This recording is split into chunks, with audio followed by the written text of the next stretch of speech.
Welcome to Big Blend Radio, where we celebrate variety and how it adds spice to quality of life. Welcome, everyone. We're very excited today. We have best-selling author, respected psychologist, and marital expert Bonnie Comfort joining us here today. And no, she's not here to tell me how to get married, since I don't do it. But anyway, she is here to talk about her personal new book. It is called Staying Married is the Hardest Part, a memoir of passions, secrets, and sacrifice. It is out now through She Writes Press, so you can go to bonniecomfort.com. That link is in the episode notes. But passion and secrets. Welcome, Bonnie. How are you? Thank you so much. It's been a whirlwind the last month, and I'm happy about it, and I'm a little worn out. Well, you have a bestseller, right? So it's really cool to have something that piggybacks on it. But the bestseller, everyone, that you can go get it now. Denial. So you go from that, which Denial was a novel, right? Or Denial was a novel. That was a bestseller a long time ago, but my new memoir, Staying Married is the Hardest Part, just reached #1 on Amazon in my category. So that's astonishing. Yeah. I love that. I love that. Well, the marriage part, that's what I was saying. Well, she's not here to tell me how to get married, but I think when we sometimes in a relationship, just getting into like accepting to be married, I think it's important that people do know that getting married is like an important life choice, because it could either be a sentence like you feel like you're going to prison, or it could be fun. No matter what's going to be, there's going to be challenges, right? Yes. So really to think about it, like to me, I thought, okay, if I'm going to get married, this is a whole path that I didn't really want to do for a lot of my own personal reasons, but people do it. And, I'm going, that's a lot of work. Like this is a whole other life aside from your own. And then when you have kids, then that's a whole other life on top of the other relationship. And then you still have to have a career in the middle. I mean, that's like a bunch of lives for one person. It's for women particularly, because women feel like they have to do it all. They want to get married. They have a fantasy about what that's going to look like. They often want to have children, and they have no idea how incredibly stressful it is for a couple to cope with having children, just the labor of it alone. Oh, yeah. And there's another reason why I chose not to have children, just because of that. I'll do anything not to go to a hospital. I think if I was going to have a kid, I'd be like, okay, where's the bathtub in the backyard? I don't know. Yeah, you're making the right choice for yourself. And you know what? I think it's a perfectly socially acceptable choice now in a way that it did not used to be 30, 40 years ago. And so women have a lot more freedom to define their lifestyles. And I think that's wonderful. And you're still looked at like, why aren't you with someone? Why, these are choices. Yeah. Because I think it's important to make that choice if you really don't feel it. And we can, like you're saying, I mean, I'd be a spinster and everybody would look at me. If you walk into church, they're like, she's the one who never did it. But to be able to make that decision means you're being conscious of a commitment that you make. Yes. And also, there's so much fantasy about what's going to happen when you get married. That old Cinderella story is still something that little girls are raised with, imagining that they're going to get married happily ever after, that finding their love mate is going to make them happy and give them everything they've hoped for. And it's an illusion.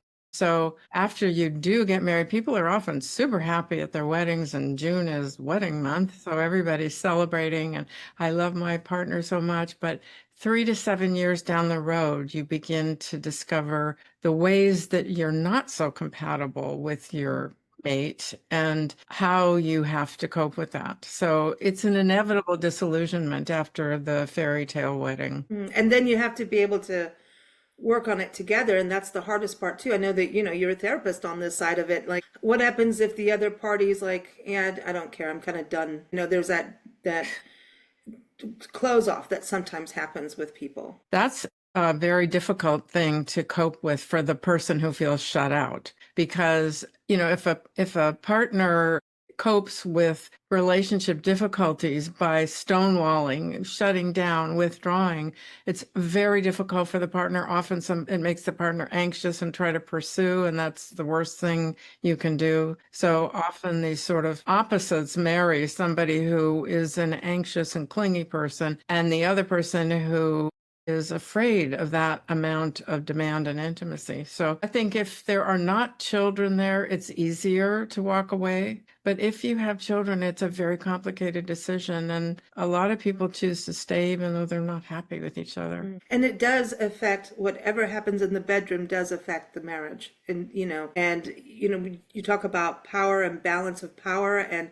sex, and I go, wow, isn't sex is a power too, right? That's sometimes used. Yes, it is. And I think the sexual connection is very tied to how they're feeling about each other emotionally. If you're angry with your partner, if you feel misunderstood, unappreciated, it doesn't make you feel like having sex with that person. Or, in my case, my husband, I adored him and he adored me, but around year 3 to 7, he became very depressed over show business disappointments. He was a Hollywood screenwriter, and he was very frustrated with how his wonderful screenplays were not getting made, and he just shut down for months. And that was very difficult for me, and I nagged him, and things didn't go well after that. Well, I think what's interesting too, that you work in this field of, marriage, as a marriage expert and a psychologist, and you're working with people, but then at the same time, you're having to work on your marriage. Is there a kind of, you have to live up, everybody expects you to have the perfect world being a therapist, I think that my clients imagine that. For me, writing this memoir was sort of pulling away the shade of professionalism and showing, the truth of one psychologist's life. And it's disillusioning maybe for people who imagine that a psychologist or a therapist has a perfect life, but it's just not true. I know many, many therapists, and all of us have relationship struggles. That's the nature of intimacy and marriage, that there are times when you're closer, times when you're farther apart, times when you reach an impasse with each other where you have a particular kind of incompatibility and you have to cope with it somehow. And the other thing too is there's a lot of people that are couples that are in the spotlight in their community, or look at famous people and politicians. I think back to the Clintons. I mean, how would you, here's Hillary, and then for her to stay, and I'm not here to talk politics about it, but she's in the spotlight. But I remember actually getting a little mad at her because I thought, you're telling little girls it's okay to have a husband that fools around on her. And I was mad at him because I'm going, what kind of, you're supposed to be president, and, what are you teaching the youth about leadership values and morals? And then now I'm older, and now I go, well, it's really got nothing to do with you.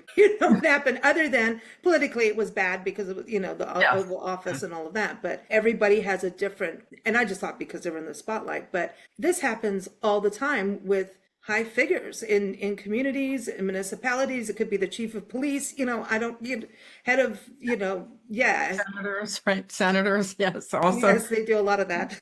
But anyway. Well, I do think that power is an aphrodisiac.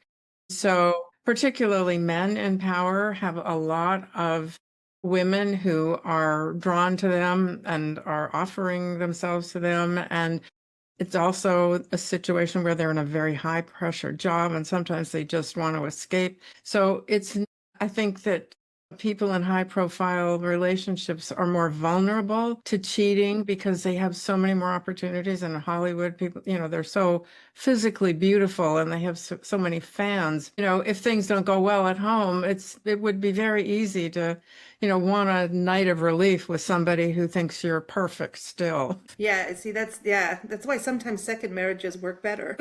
I wonder about that, because having to deal with that, and then how people change. So in the bedroom that changes, and to be able to rebuild a relationship after something like that, whether you're in the spotlight or not. But that's got to be a stress when things are not working, to be in the spotlight. That has to be a stress on everybody. Aren't working. And I think part of the reason some second marriages work better than the first is that if you marry in your 20s, you're just not the same person by the time you're 40. And ways that the two of you fit together, your first partner, don't work necessarily anymore. And you're wiser, you know who you are more, you know what you're looking for. And sometimes a second marriage works much better because of that. Yeah. So long as people do it calmly, right? That's what you hope for. when it changes out. But the work that goes into a marriage and then even communicating about sex, Mhm. do people sometimes just kind of keep things closed because it's like talking about your period, talking about sex. You're not allowed to talk about these things. It's a quiet hush hush thing. I mean, there's even a whole thing about new relationships. If the couple goes away for the first time and one has to go to the bathroom, do you go downstairs, or do you stay if you're in the same hotel room? This kind of Yeah. embarrassment of communication. Yet sometimes when you get through those things, that's where you really get a deeper connection. Well, absolutely. And I would hope by the time a couple gets married that they have very much crossed that barrier, that they can talk openly about what pleasures them, what they would want in bed, that they normalize body functions and expect that their partners are going to fart and, and poop, and that that's just normal. And they don't have to go to another room or another floor of the house in order to do that, because then once you have children, all of that goes away because you're so busy wiping up pee and poop and all of that. I do think that women feel a lot of, well, men and women both feel a lot of shame if they have this idea about sexual functioning based on the movies and TV, which is they should be highly orgasmic immediately from intercourse, and it doesn't take into account how women's physiology really works. And I think so they feel ashamed of it, that they have an idea in their head they're not living up to. The same is also true for men, though. If they can't get an immediate erection and sustain it long enough, they feel inadequate and ashamed and shut down. And so being able to talk about it, being able to say, I love you, I want to know how it is for you, I accept you, I accept that sometimes you don't work the way we want it to, but it's okay. That is incredibly bonding, incredibly supportive and loving. And it's a challenge for a lot of people to get there. Yeah, and then having the communication where, hey, maybe let's try something new, those kinds of things. It's a conversation that's, makes you blush a little bit, but, if it's safe, right? Well, yes, safe is important. So I find that if one of the partners is disappointed or angry and says, why don't you do this? That's not a constructive way to handle it. It's much better to say, would you like to try this? Could we do this somewhere else, so that it's not alienating, it's not critical. And people are really fragile in this area in regard to their self-esteem. It's easy to hurt somebody's feelings if we're talking about sex and it's not going well. And bodies, the body looks of bodies as we change with age, weight, wrinkles, the Totally. W's start to happen. Yes, gravity's effect. And it's true for men, but it's more true for women. So women walk around always worrying about how the shape of their body, how they look, whether they're acceptable. And we're constantly bombarded with these images of perfect. They're more than perfect. They're made perfect for the camera. And we compare ourselves just with a normal mirror and we don't live up. Being able to disconnect from that goal of being physically perfect in order to be lovable and loved and sexy is an important goal to work towards. Yeah, also, do you think with the age of the internet world and phones and pornography and just a lot of erotica kind of things being so easily acceptable, has that changed what happens for couples in regards to their sex lives, and can it affect a marriage? Well, I think it definitely affects a marriage, and that depends on each partner's taste for Hmm. that, for those images that they want to see it. I think most pornography is made for men and it caters to the male gaze and male taste. And so a lot of women don't like porn, and they also feel like they can't measure up to those porn models and they don't actually want to do a lot of the sexual activities that they portray in pornography. So a lot of husbands may want to see that and hide it from their partners. And I think it's okay to watch it as long as you're not expecting that your partner is going to want anal sex, for example, because not very many women do want that. And there's a lot of it portrayed these days in pornography. Oh.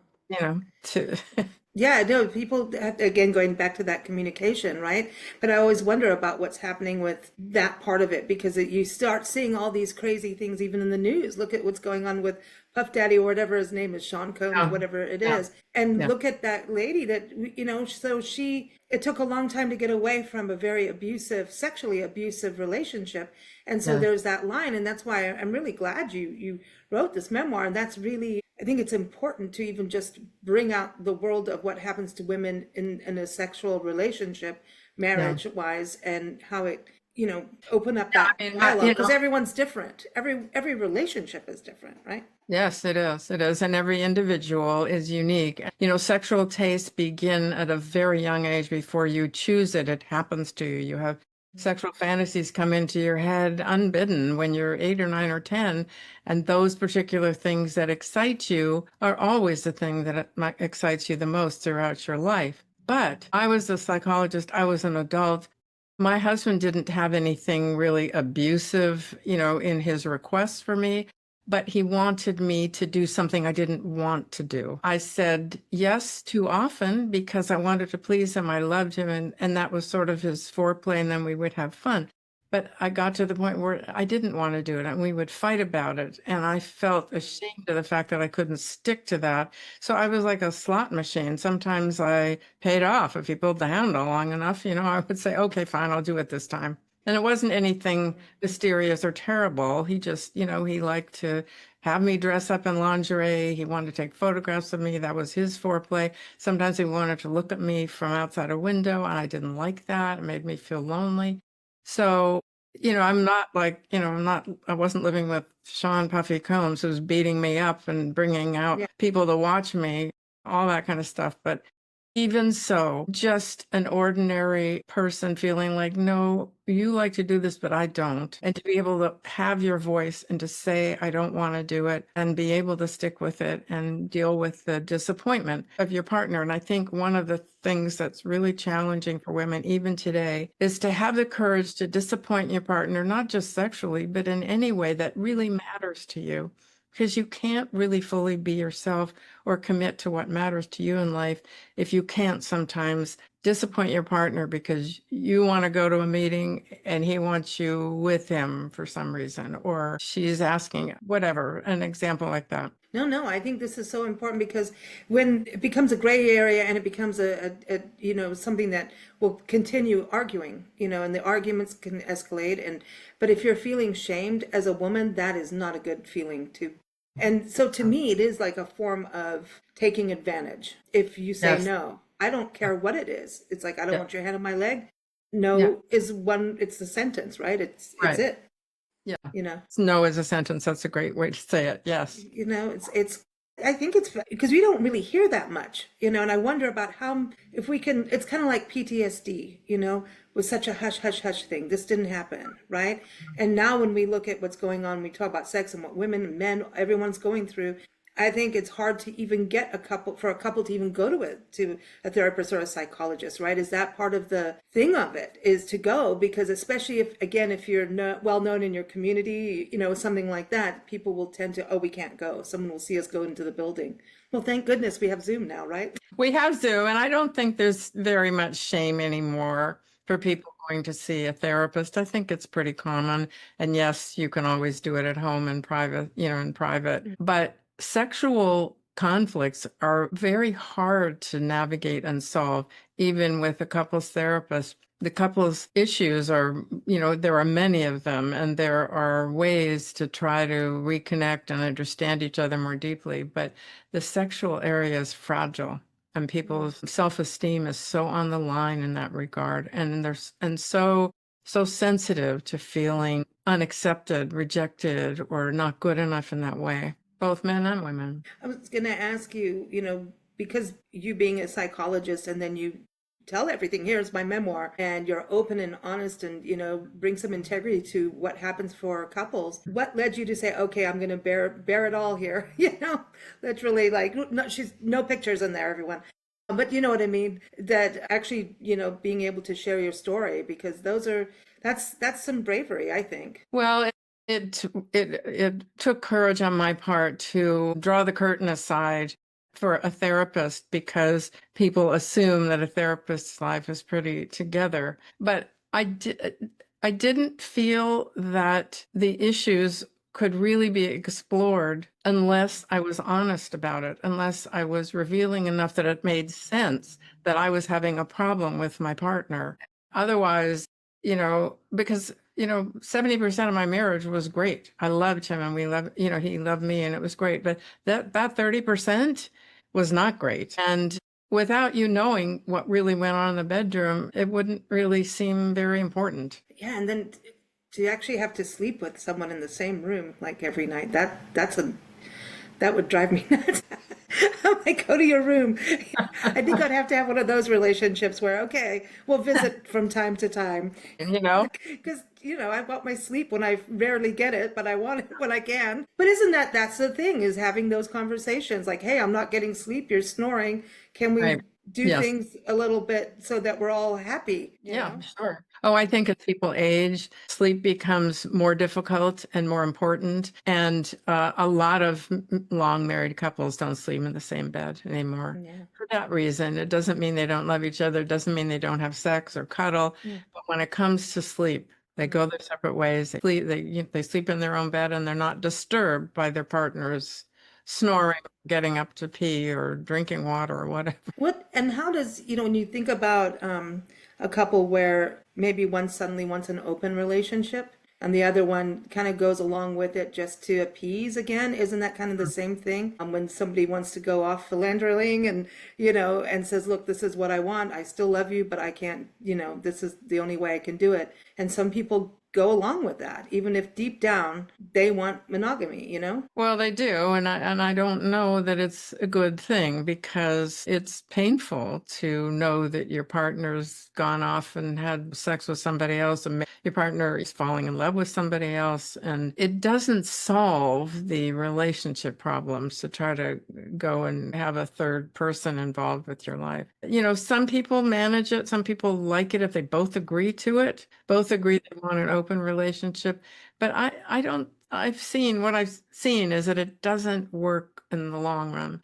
I remember the swinger eras of Yeah. people, the swapping of the keys or whatever it was, Right. in a party where like a neighborhood would get together and next thing you know, Yeah. there's swapping partners. I don't think any of that ever ended up positive. I don't think so. I've seen some couples who both agree that's what they want. I have one couple in particular who decided to go to another city to do that, where they knew there were clubs where couples got together and switched partners. But it seems to me in those situations, there's a lot of internal experience that's not being shared.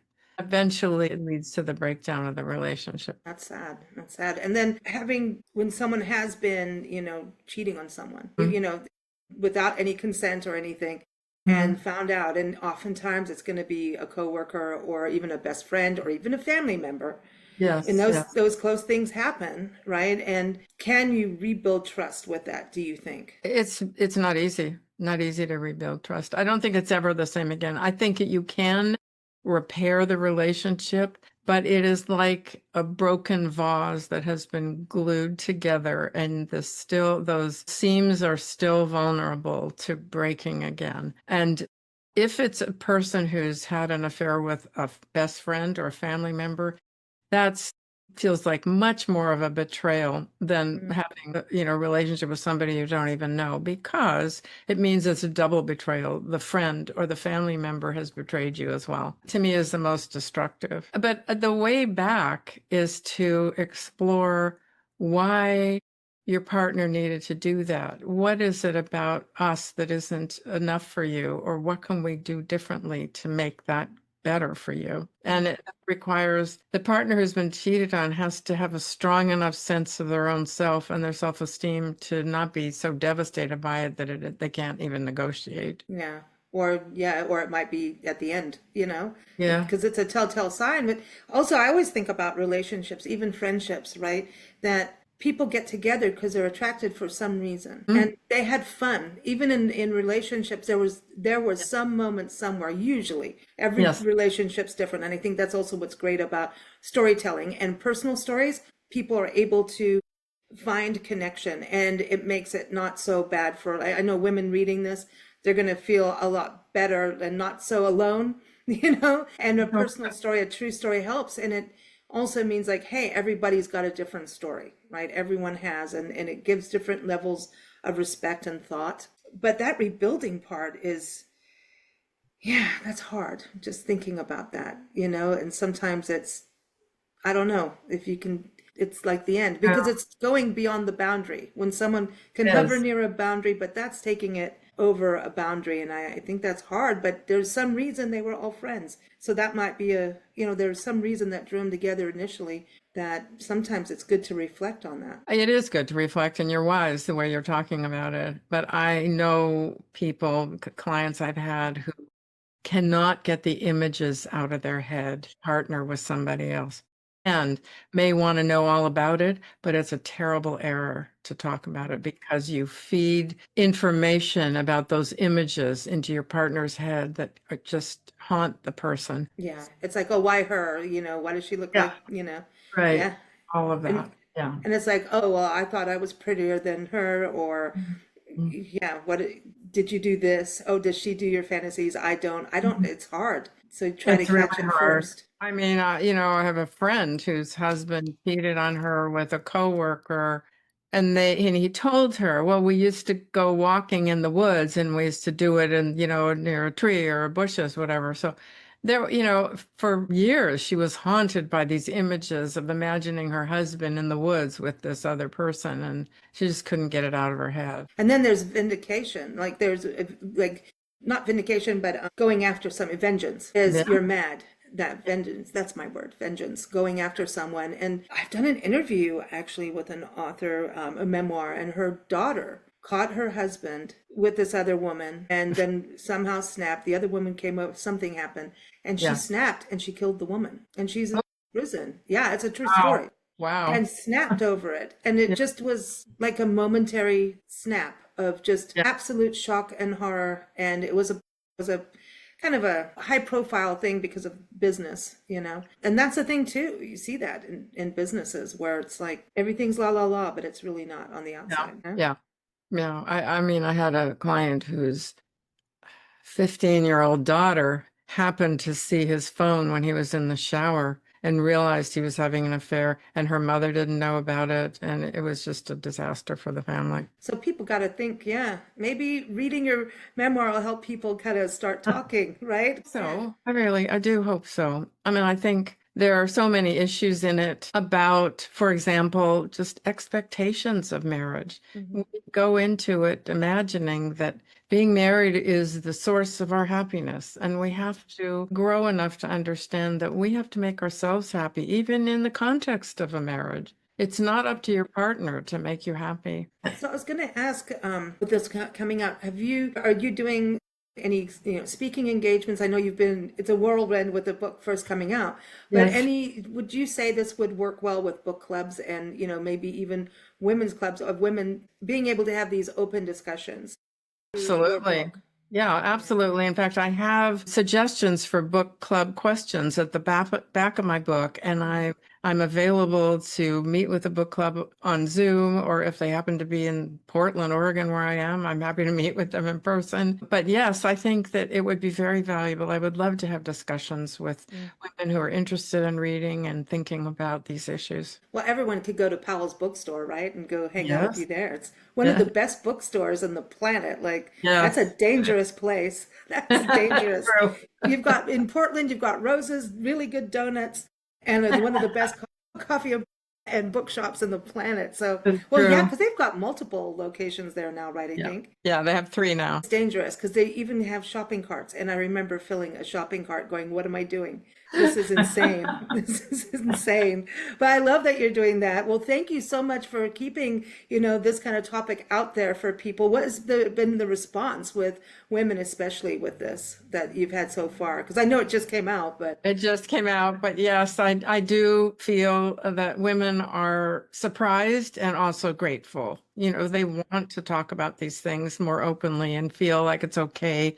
There's not so much shame that we can't talk about ways that aren't going well sexually in our relationships. And also there's so many other issues, just the natural rhythm of relationships that Sometimes you're farther apart, sometimes you're closer together. I think it's important for people to lower their expectations about their relationships because, I think we expect too much. Yeah, expectations is a big deal for everyone because what people want in their head, because I especially think that with relationships, we have that Cinderella fantasy thing, and it somehow just expect that to happen no matter what. And almost sometimes look at partners as saviors too. Women do that a lot. Yes, yes, yes. Yeah, sometimes because sometimes people end up married because of fear of being alone. Absolutely. And are afraid to leave a marriage because of fear of being alone. And that's one of the things I think it's important to ask yourself if you're not happy in your relationship. If you get to the point where you think this is just not good for me, I have to go, do you stay out of fear or do you stay out of love? Some people stay out of fear of the unknown or being alone. And I think it's important to test that because you may find out you're actually happier alone and you have the strength to do that. Well, thank you so much for stopping by. This has been a really good conversation. And everyone, I encourage you to go get the book again. It is called Staying Married is the Hardest Part, a memoir of passion, secrets, and sacrifice. It's out now through She Writes Press. You can go to bonniecomfort.com or go to your favorite book outlet. Thank you so much for joining us. Thank you so much. It's been a really interesting conversation and a privilege. Thank you. Thank you. And by the way, I have to say this, your last name is perfect for being a psychologist or a therapist, right? Yeah, some people have said to me, did you make that up? And I said, no, I married it. Right on. Thank you. Okay. Thank you for listening to Big Blend Radio. Keep up with our shows at bigblendradio.com.